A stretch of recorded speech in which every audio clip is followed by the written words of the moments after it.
هذا احسن مقشر للجسم ديالك، غينفعك بزاف، غتحيد لك كاع التصبغات اللي كتكون في الذات، غيحيد لك ديك سواد السنين. غير تبعي الوصفه وغترحمي عليها الوالدين. وضروري هذا المقشر تبقاو ديروه على الاقل مره في الاسبوع. بالنسبه للمكونات غادي نحتاج معلقه كبيره ديال السكر سنيده، بامكانكم تضاعفوا الكميه على حسب فين بغيتو ديروا.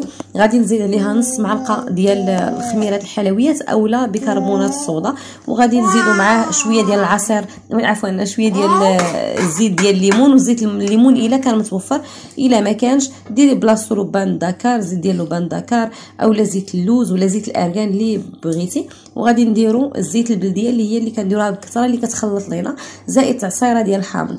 المهم كنخلط المكونات كامله مع بعضياتها، وديك الساعه كديريه على اي منطقه كيف ما قلت لكم، حتى المناطق الحساسه اللي يمكنكم ديروها فيها.